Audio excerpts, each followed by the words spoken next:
trade off the programs, that's something that needs to be on the table. I mean, there are districts that have 20%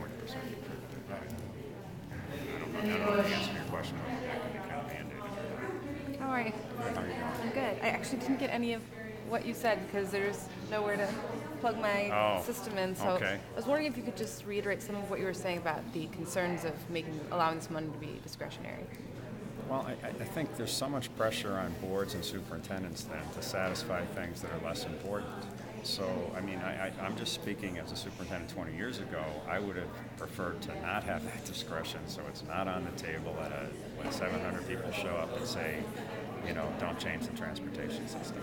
I mean, everyone kind of knows, in the example I was using, that you'd be better off having a little less service and transportation than give up early childhood.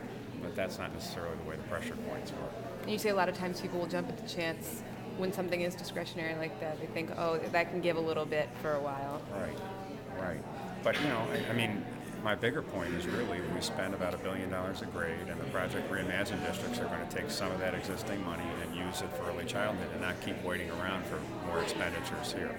And you said it would be more beneficial to take $1 billion out of high school and put it into... Well, I want to be clear. I mean, I'm not recommending. I'd rather not do that. But if you were going to pick and choose and say, how are you going to get kids college ready? If that's the goal, and I believe it is, to get them college ready for at least community college, then you'd be better off to invest a lot more money of what you own as K-12 district right now. Take a bunch of that money and put it in early childhood, even if it meant taking money out of your high school program, as an example. When you're talking about classroom size, what would be the ideal size for a pre-K classroom? Would it be somewhere in the teens, somewhere very small? At the highest in the teens. I mean, ideally you would have 13, 14, but that's what I'm getting at. You could. I mean, my daughter's a high school teacher, so she'd kill me for this, but class size is a work issue. It's not really a child issue.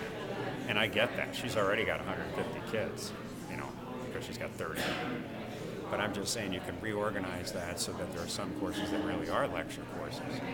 So if my daughter was going to lecture, she could lecture 150 kids maybe one day a week and then do more individualized learning other days. You just have to rethink the system that way. But to have I don't want a state superintendent to say I'm advocating for taking $1 billion out of high schools. I'm just saying that you would rather, if I were a local soup again, I would be taking a chunk of money, existing money that I have, as limited as it is, and I'd be moving it to early childhood and making the other tough decisions. Especially if you're talking about college readiness, it would make sense in a high school to have some of that more college-style classroom.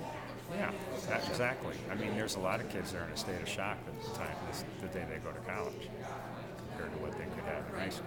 And then there's virtual learning. I've given about 70 waivers to districts on more courses online.